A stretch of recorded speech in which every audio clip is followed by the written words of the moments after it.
Describe the effects of addictive drugs on human behavior. How can drug dependence be treated and prevented? 15 மார்க்ல கேட்டிருக்கேன் வந்து. So describe effects of addictive drugs வந்து பார்த்தீங்கன்னா on human behavior வந்து. So அதனுடைய effect என்னன்னு தான் கேட்டிருக்கேன் first வந்து. செகண்ட் என்னன்னா how can drug dependence be treated and prevented வந்து. எப்படி அவங்கள ட்ரீட் பண்ணலாம் வந்து. அப்புறம் எப்படி இதை ப்ரிவென்ட் பண்ணலாம் அப்படின்னு கேட்குறேன்.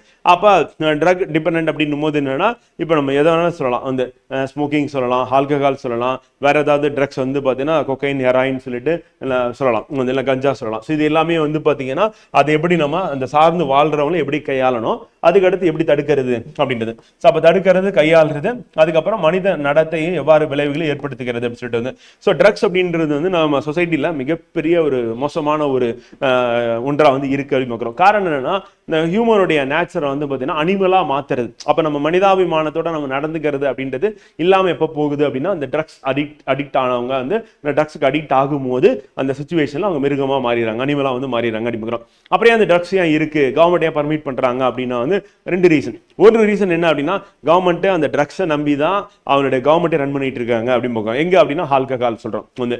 ரெண்டாவது என்ன அப்படின்னா வந்து இந்த ட்ரக்ஸ் வந்து மெடிசனாகவும் யூஸ் ஆகுது அப்படின்னும் போது அப்போ மெடிக்கல் பர்பஸ்க்காக அந்த ட்ரக்ஸ் வந்து யூஸ் பண்றாங்க அப்படின்னும் போது சாதா வந்து பார்த்தீங்கன்னா மிஸ்யூஸ் பண்ணி இல்லை ஓவர் யூஸ் பண்ணி அதை வந்து ட்ரக்ஸா அதுக்கு அடிமையாகிற மாதிரி ஒரு நிலைமைக்கு கொண்டு போயிடுறாங்க அப்படி பார்க்குறோம் வந்து. ஸோ இப்போ ட்ரக்ஸ் பத்தி பார்ப்போம். A person who is habituated to drug due to his prolonged use called drug addict அப்படி பார்க்குறோம். This is called drug addiction அப்படின்னு பார்க்குறோம், or drug abuse அப்படின்னு பார்க்குறோம். A drug that modifies the physical, biological, psychological and social behavior of a person by stimulating, depressing or disturbing அப்படின்னு பார்க்குறோம் வந்து. So இதுதான் நம்ம என்ன சொல்றோம் அப்படின்னா ட்ரக் அடிக்ட் அப்படின்னு பார்க்குறோம் வந்து. ஸோ அப்போ போதைக்கு அடிமையாதல் அப்படின்னு நம்ம சொல்லும் போது வந்து பார்த்தீங்கன்னா ஒரு போதைப் பொருளை நீண்ட காலமாக பயன்படுத்துவதால் அதற்கு பழக்கப்பட்ட ஒருவர் போதைக்கு அடிமையானவர் என்று அழைக்கப்படுகிறார். இது போதைப் பொருள் அடிமையாதல் அல்லது போதைப் பொருள் தவறாக பயன்படுத்துதல் என்று அழைக்கப்படுகிறது. ஒரு நபரின் உடல், உயிரில், உளவியல் சொல்லிட்டு இந்த டெஃபினேஷன் நம்ம அப்படியே எழுதி வேண்டியதான். ஸோ அப்போ போதைக்கு அடிமையாதல் அப்படின்னு சொல்லிட்டு நம்ம போதைப் பொருள் பயன்படுத்தினால் மனித நடத்தில் எவ்வாறு விளைவுகள் அப்படின்றது அதுக்கு முன்னாடி போதைக்கு அடிமையாதல் அப்படின்றத பத்தி நம்ம ஃபர்ஸ்ட் நம்ம எழுதிடலாம். போதைனா என்னன்னு எழுத முடியாது, அதனால போதைக்கு அடிமையாதல் அப்படின்றத நம்ம எழுதிடலாம். ஸோ அதுக்கு அடுத்து டைப்ஸ் ஆஃப் ட்ரக்ஸ் அப்படின்னு கொடுத்துருக்காங்க. ஸோ அது என்னன்னு பார்க்க போறோம். அந்த ட்ரக் டிபெண்டன்ஸ் அப்படின்றது அந்த physical and mental dependence and behavioural changes of drug users. So அதெல்லாம் சப்மிட்டிங்காக இருக்கு. And drugs de addiction and detoxification and psychotherapy and counselling of family members and rehabilitation and conclusion போகுது. ஸோ நமக்கு கேள்வி அப்படின்னு பார்த்தீங்க அப்படின்னா வந்து ஒன்று effects of addictive drugs of human behaviour. So அதுக்கு தகுந்த மாதிரி நம்ம பாயிண்ட்ஸ் பிரிச்சுக்க வேண்டியதான். செகண்ட் என்ன அப்படின்னா வந்து பார்த்தீங்கன்னா எப்படி ட்ரீட் பண்ணுறது. தேர்ட் என்னன்னா எப்படி ப்ரிவென்ட் பண்ணுறது. அந்த அப்போ நம்ம மொத்தம் 3 விதமாக நம்ம வந்து எழுதுற மாதிரி இருக்கு. அப்போ எஃபெக்ட்ஸ் அப்படின்னு ஃபர்ஸ்ட் எழுதுறதுக்கு முன்னாடி டைப்ஸ் ஆஃப் ட்ரக்ஸ் என்ன இருக்கு அப்படின்னு கொடுத்துருக்காங்க. ஸோ இதை வந்து நம்ம நோட்ஸ் எடுத்துக்கலாம், ஆனால் நம்ம எழுத போகிறதுல வந்து there are certain drugs called psychotropic drugs which act on the brain and alter the behaviour, consciousness, power of thinking and perception வந்து. ஸோ அப்போ ட்ரக்ஸ் எடுத்துக்கிட்டாங்க அப்படின்னும் போது என்ன ஆகுன்னா பவர் ஆஃப் திங்கிங்கும் குறைஞ்சிடும். பர்செப்ஷன் அப்படின்றது வந்து பார்த்தீங்கன்னா அவனுடைய இந்த உணர்வு அப்படின்றது இருக்காது. அப்போ ஒரு பொருளை எடுக்க போறாங்க அப்படின்னா வந்து பார்த்தீங்கன்னா என்ன ஆகும் வந்து அவனோட எடுக்க முடியாது. சந்தான ஒரு படத்துல வந்து பார்த்தீங்கன்னா இந்த காமெடி ஆக்டர் இருக்கார்ல, ஸோ அவர் வந்து பார்த்தீங்கன்னா இப்போ ஹீரோவா இருக்காரு வந்து. ஸோ அவர் ஒரு படத்துல வந்து ஆல்கஹால் எடுத்துட்டு வீட்டுக்கு வந்துடுவார் வந்து. ஸோ அப்போ இவருக்கு வந்து சமநிலை வந்து மாறிடும். அப்போ அந்த சோஃபால இருந்து அவர் ஏஞ்சி இன்னொரு சோஃபாக்கு போறதுக்கு வந்து பார்த்தீங்கன்னா ஏதோ வந்து மவுண்டெயின்ல வந்து ட்ரெக்கிங் போற மாதிரி போயிட்டு இருப்பாரு வந்து. ஸோ அப்போ அவங்களுடைய மனைவி வந்து ஒய்ஃப் அங்கே இருப்பாங்க, அவங்க போட்டு அப்புறம் அடிச்சு பொழந்துருவாங்க. அது ஒரு விஷயம். ஸோ அப்போ என்ன ஆகும் அப்படின்னா அந்த சென்ஸ் அப்படின்றது வந்து போயிடுது வந்து. அப்போ நம்ம சென்ஸோட இருக்கிறது அப்படின்றது ரொம்ப நமக்கு அவசியம். ஆனால் அந்த ஆல்கஹால் எடுத்ததுக்கு அப்புறம் சுத்தமாக சென்ஸ் இல்லாமல் போயிடுறாங்க அப்படின்னு பார்க்குறோம். ஸோ அதுதான் வந்து இங்கேயும் சொல்றோம். அப்போ கான்சியஸ்னஸும் இருக்காது. இந்த they are referred as a mood altering drugs அப்படின்னு சொல்லி சொல்றோம் வந்து பார்த்தீங்கன்னா. அந்த ட்ரக் டிபெண்டன்ஸ் அப்படின்னு பார்க்கும்போது போதைப் பொருள் சார்பு அப்படின்னு எடுத்துட்டோம் அப்படின்னா a person who consume the drugs become fully dependent on them. They cannot live without drugs. Drugs இல்லாமல் அவங்களால என்ன பண்ண முடியாது, வாழவே முடியாது அப்படின்னு பார்க்கணும் வந்து. இந்த மாதிரி இதுக்கு காரணம் என்ன, தொடர்ந்து அவங்க அதை அதிகப்படியாக எடுத்துக்கும் போது என்னன்னா அதுக்கு அடிக்ஷனாக வந்து மாறுறது அப்படிங்கிறோம். And physical and mental dependence, உடல் மற்றும் மனசார்பு அப்படின்னா dependence on the drug for normal condition, wellbeing and maintain psychological state வந்து. And psychological dependence is a feel that drugs help them to reduce stress அப்படின்னு நினைச்சுக்கிறேன். அதனால போயிட்டு என்ன பண்றது, ஸ்மோக்கிங் வந்து பண்றது. உடனே ஸ்ட்ரெஸ் ஆன உடனே போய் ஸ்மோக்கிங் பண்றது. ஸ்மோக்கிங் பண்ணா என்ன ஆகும் அப்படின்னா வந்து இந்த நிக்கோட்டின் அப்படின்றது ஒரு பக்கம் லங்ஸை வந்து பாதிக்கும், இன்னொரு பக்கம் என்ன ஆகும்னா அல்சர் வந்துடும் வந்து. ஸோ அப்போ ஹைட்ரோகுளோரிக் ஆசிட் செக்ரியேஷன் வந்து லெவல் வந்து அதிகமாயிடும் வந்து. ஸோ அப்போ மூளையை பாதிக்கிறது, லங்ஸை பாதிக்கிறது, அப்புறம் அல்சர் உண்டாகிறது. இது இல்லாமல் பிளட் ப்ரெஷர் அதிகமாகி ஹார்ட் அட்டாக் வர மாறுறது. ஸோ அப்போ ஃபாஸ்ட்டாக வந்து என்ன ஆகுது அப்படின்னா அவங்க இன்டர்னல் ஆர்கான் வந்து பாதிக்கப்பட்டு, ஏன்னா அதான் விலை மதிப்பு இல்லாது. ஸோ அது பாதிக்கப்பட்டு என்ன சீக்கிரத்திலே அவங்க இறக்க போறாங்க அப்படின்னு பார்க்குறோம். So international day of against drug abuse and illicit trafficking June 26 வந்து இருக்குன்னு பார்க்குறோம். இதை உள்ளுக்குள்ள எங்கேயாவது ஒரு இடத்துல பாக்ஸ் போட்டு நீங்க காமிச்சிட வேண்டியதான் ஃப்ரெண்டு. இப்போ behavioural changes of drug users அப்படின்னு பார்க்கும் போதைப் பொருள் பயன்படுத்தல் நடத்தை மாற்றங்கள் அப்படின்றது.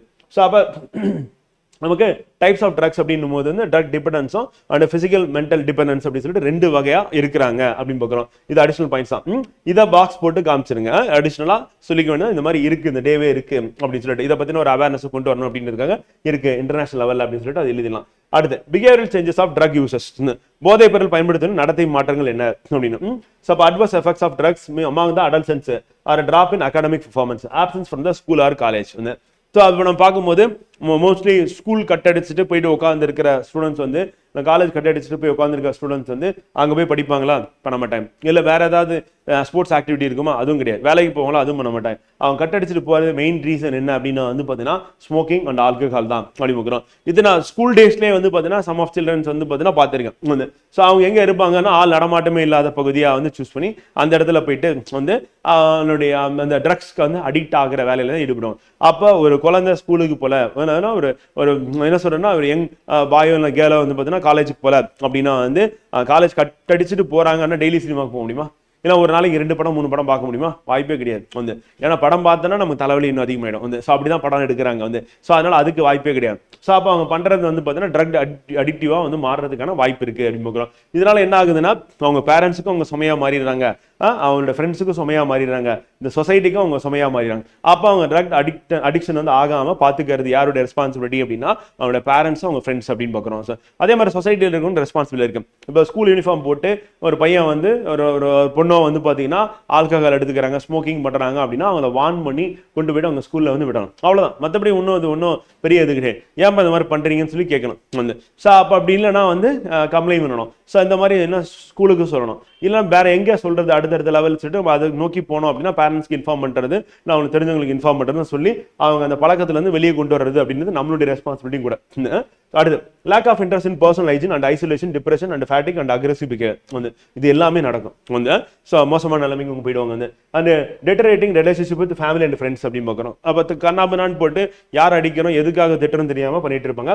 And change in food and sleeping habits அப்படின்னு பார்க்கணும். And the fluctuations in body weight and uptake and always looking out for an easy way to get money for obtaining drugs and prone to infections like AIDS and hepatitis B அப்படின்னு பார்க்குறோம். ரெண்டுமே ஆளை போட்டு தள்ளக்கூடிய disease அப்படின்னு பார்க்குறோம். ஃபைனலாக எங்கே போய் சேரும் அப்படின்னு வந்து பார்த்தீங்கன்னா டிசீஸ் அண்ட் டெத் அப்படின்னு தான் போய் முடியும். அவங்க லைஃப் வந்து சூப்பராக இருக்குமா அப்படிங்கிற படத்தில் பார்க்கும்போது வந்து பார்த்தீங்கன்னா ரொம்ப ஸ்டைலாக ஸ்மோக் பண்ணுறது, அண்டாவை எடுத்துட்டு வாங்க சேஸ் அடிக்கலாம்னு சொல்லி சொல்கிறது, இதெல்லாம் நல்லா தான் இருக்கிற மாதிரி இருக்கும். ஆனால் அந்த நடிகரோ இல்லை அந்த படம் எடுத்த டேரக்டரோ வந்து பார்த்தீங்கன்னா டீ டோட்டலாக இருப்பாங்க வந்து. ஆனால் அவங்க சொசைட்டி காமிக்கிறது வந்து பார்த்தீங்கன்னா இப்படி தான் காமிப்பாங்க. ஸோ இதை பார்த்து என்ன நினைக்கிறாங்கன்னா அப்போ நம்ம எதை வந்து நம்ம பிக் ஸ்க்ரீனில் பார்க்குறோமோ அதை வந்து நல்ல விஷயம் அப்படின்னு நினச்சிட்டு நம்ம என்ன பண்ணுறோம் அதை எடுத்துக்கிறோம் வந்து. ஸோ அந்த கேரக்டராகவே மாறுறோம் வந்து. ஸோ அப்போ வந்து என்னன்னா ஒரு ஹீரோ மல்டி ரோல் வந்து பிளே பண்றாரு, டபுள் ஆக்ஷன் இருக்கு ஒரே படத்தில் அப்படின்னு வச்சுக்கோங்க. அப்போ டபுள் ஆக்ஷன் இருக்கும்போது இல்லை ட்ரிபிள் ஆக்ஷன் இருக்கும்போது அவர் என்ன பண்றாரு, ஒரு கேரக்டர் வந்து பார்த்தீங்கன்னா நெகட்டிவா, ஒரு கேரக்டர் பாசிட்டிவா. அப்போ என்ன பண்றான்னா இவனுக்கு என்ன தேவைப்படுதுன்னா நெகட்டிவான ரோல் வந்து அதை அவன் சூஸ் பண்ணிக்கலாம்.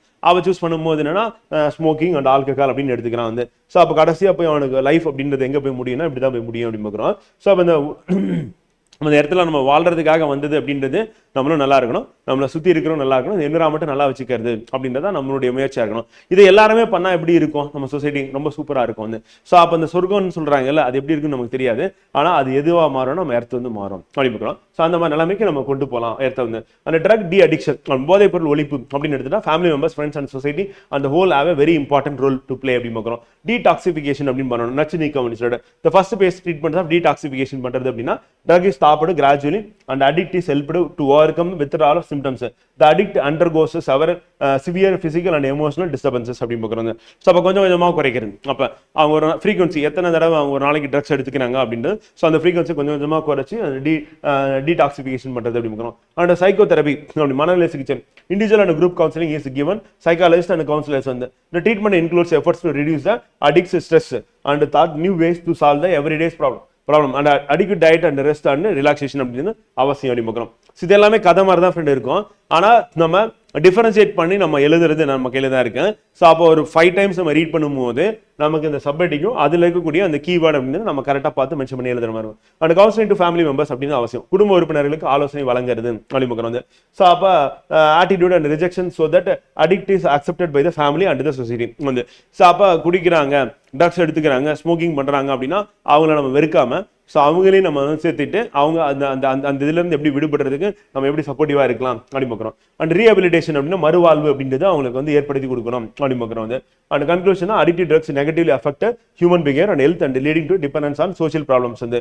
And with timely treatment counselling வந்து family support recovery is possible. Prevention through education and awareness key to building drug free society அப்படின்னு பார்க்குறோம். அப்போ ட்ரக் ஃப்ரீ சொசைட்டி அப்படின்றது உருவாகணும் அப்படின்னா நம்ம ட்ரக்ஸ் எடுத்துக்கலாம் அப்படின்றது மட்டும் பார்த்தாது, நம்மளை சுற்றி இருக்கிறவங்க ட்ரக்ஸ் எடுத்துக்காம பார்த்துக்கிறது, இல்லைன்னா அவங்களுக்கான சப்போர்ட்டிவா நம்ம என்னென்ன ரோல் வந்து ப்ளே பண்ணலாம் அப்படின்னு சொல்லி பார்க்கணும். இதுதான் ரொம்ப அவசியம் அப்படி பார்க்குறோம். ஸோ அப்போ யாராவது ஸ்மோக்கிங் பண்ணாங்கன்னா ப்ளீஸ் ஸ்மோக் பண்ணாதீங்க, விட்டுருங்க அப்படின்னு சொல்லி சொல்லுவோம். இதே மாதிரி பார்க்குற எல்லாருமே சொல்லும் போது என்ன ஆகும் வந்து அவங்க சுதந்திரமா வந்து ஸ்மோக் பண்ண முடியுமானா முடியாது. அப்போ ஓடி ஒளிஞ்சு ஸ்மோக் பண்ணுவாங்க. ஒரு கட்டத்தில் என்ன பண்ணுவாங்க, சரி வேணாம் அப்படின்னு சொல்லிட்டு விடுறதுக்கான வாய்ப்பு இருக்கு அப்படின்னு. யாரும் கேள்வி கேட்க அதனால என்ன பண்றாங்கன்னா ஸ்மோக்கிங் அப்படின்றது ரொம்ப சுதந்திரமா வந்து என்ன பண்ண விட்டுட்டு இருக்காங்க அப்படி பார்க்கலாம். ஸோ இப்போ இதை வந்து அடுத்த ஜென்ரேஷன் நீங்க கொண்டு போகும்போது வந்து என்ன சொல்லணும்னா, ஸ்மோக் பண்ணாலும் என்ன வாயில நெருப்பு வச்சுட்டு இருக்காங்க அப்படின்னு சொல்லி கேட்டாங்க அப்படின்னா நீங்க என்ன சொன்னா அவங்க சீக்கிரமா சாக போறாங்க, ஸ்மோக் பண்ணாங்கன்னா கேன்சர் வந்துடும், செத்துருவாங்க அப்படின்னு சொல்லிட்டு இந்த மாதிரி குழந்தைங்க நீங்க சொல்லும் போது என்னன்னா இவங்களே போயிட்டு ஒரு தடவை கேட்பாங்க, நீங்க சீக்கிரமா சாக போறீங்களா, ஸ்மோக் பண்ணிட்டு இருக்கீங்க அப்படின்னு சொல்லி கேட்கும்போது அவங்களுக்கு பக்குன்னு இருக்கும். ஸோ அப்ப நம்ம அடுத்த ஜென்ரேஷனுக்கு வந்து பார்த்தீங்கன்னா ஒரு விஷயத்த சொல்றது அப்படின்றது அது அவங்களுடைய தனிப்பட்ட விஷயம். அவங்க வந்து ஸ்மோக் பண்றாங்க அப்படின்னு சொல்லிட்டு அதை வந்து நம்ம பெருசா வந்து நான் ஒரு நல்ல ஒரு விஷயத்துக்கு வந்து கொடுக்குற ஒரு பில்டப் வந்து கொடுக்க கூடாது. வந்து நம்ம எப்படி சொல்லணும் அப்படின்னா அடுத்த ஜென்ரேஷன் நம்ம சொல்றதே வந்து பார்த்தீங்கன்னா அவங்க சீக்கிரமா சாகிறதுக்கான வழியை தேடி இருக்காங்க அப்படிதான் சொல்லணும். இப்போ ஆல்கஹால் எடுத்துட்டு ட்ரிங்க்ஸ் சாப்பிடுவாரு, என்ன ட்ரிங்க்ஸ் வந்து ஏதோ வந்து கூல் ட்ரிங்க்ஸ் மாதிரி சொல்றது அந்த இதுதான் வந்து அவங்க வந்து குடிக்கிறாங்க, ஆல்கஹால் எடுத்துக்கிறாங்க. ஸோ அது வந்து என்ன ஆகும் அப்படின்னா லிவரை வந்து காலி பண்ணிடும், ஹார்ட் அட்டாக் வந்துடும், அப்போ இவங்களும் சீக்கிரமா செத்துருவாங்க அப்படின்னு சொல்லிட்டு இதை நம்ம அடுத்த ஜென்ரேஷன் சொல்லும் போது என்ன ஆகும்னா இந்த சாவு பயத்தை காமிச்சாதான் என்ன ஆகும் அப்படின்னா அவங்களுக்கு அந்த அந்த டி அடிக்ஷன் அப்படின்றது இதுக்கே வந்து அவங்க தாட்டுக்கே வந்து போவாங்க, இல்லைன்னா போக மாட்டாங்க. அப்போ நம்ம இதை வந்து என்கரேஜ் பண்ணக்கூடாது. இதை வந்து பார்த்தீங்கன்னா நம்ம ரொம்ப சாஃப்டாகவும் சொல்லக்கூடாது, இதை வந்து நம்ம ஹாஷாக தான் சொல்லணும். அப்படிதான் திருக்குறள் எழுதிட்டீங்கன்னா வள்ளுவர் வந்து கடைசி 2 குறள் பார்த்தீங்கன்னா வச்சு செஞ்சிருவார் வந்து. ஸோ அப்போ என்னன்னா அவ்வளோ மாசமா திட்டுவார், ஸ்டார்டிங்ல அட்வைஸ் பண்ணுவார், போக போக என்ன பண்ணுவார் அப்படின்னா திட்ட ஆரம்பிப்பார். ஸோ அந்த மாதிரி நம்ம திட்ட வேண்டியதில்லை, அவங்க நடக்க போறதை நம்ம முன்னாடியே வந்து சொல்றோம். அந்த அதுக்கு நம்ம வந்து ஜோசியக்காரன் அப்படின்னு அர்த்தம் கிடையாது. ஆனா நம்ம இப்படி சொன்னாதான் அடுத்த ஜென்ரேஷனை நம்ம காப்பாற்ற முடியும். அப்போ அவனுக்கு ஒரு பயத்தை கொடுக்க முடியும். அப்படி சொல்லாம நீங்க அதை வந்து பார்த்தீங்கன்னா ஒரு என்ன சொல்றது தனிப்பட்ட விருப்பம் அப்படி இப்படி நம்ம சொன்னோம் அப்படின்னா என்ன ஆகுனா இவனும் அடுத்து ரெடி ஆகிட்டு இருப்பான் வந்து அது எப்படிதான் இருக்கு பார்ப்போம் அப்படின்னு சொல்லிட்டு. ஏன்னா குழந்தைங்களும் யங் ஜென்ரேஷனை பொறுத்தவரைன்னா ஒரு விஷயத்தை செய்யாதன்னா செஞ்சு பார்க்கறதுல ஆர்வமா இருக்கும், அந்த பக்கம் போகாதன்னா அங்கதான் போகும் வந்து இது எடுக்காதுன்னா அது எடுக்கும். ஆனா நம்ம எடுக்காத போகாதன்னு சொல்றதுக்கு பதிலாக அங்க போனீங்கன்னா இதெல்லாம் இருக்கு, இதெல்லாம் பிரச்சனைப்பா, இப்படி வரும்பான்னு ஒரு நிமிஷம் நம்ம அவனுக்கு டீச் பண்ணிட்டோம் அப்படின்னா அவன் போகவே மாட்டான். வந்து எடுத்தினா இப்படிலாம் ஆகும், இதெல்லாம் நடக்கும் அப்படின்னு சொல்லி நீங்க தெளிவான புரிய வச்சுன்னா போதும். அதுக்குன்னு பேசாத குழந்தை சின்ன குழந்தைக்கெல்லாம் ஒன்றும் பண்ண முடியாது. கொஞ்சம் ஒரு 5-6 வயசுக்கு மேல வளர்ந்த சில்ட்ரன்ஸ்க்கு வந்து நம்ம இந்த மாதிரி சொன்னோம் அப்படின்னா அவங்க புரிஞ்சுக்கிறதுக்கான வாய்ப்பு இருக்கு அப்படின்னு பார்க்குறேன்.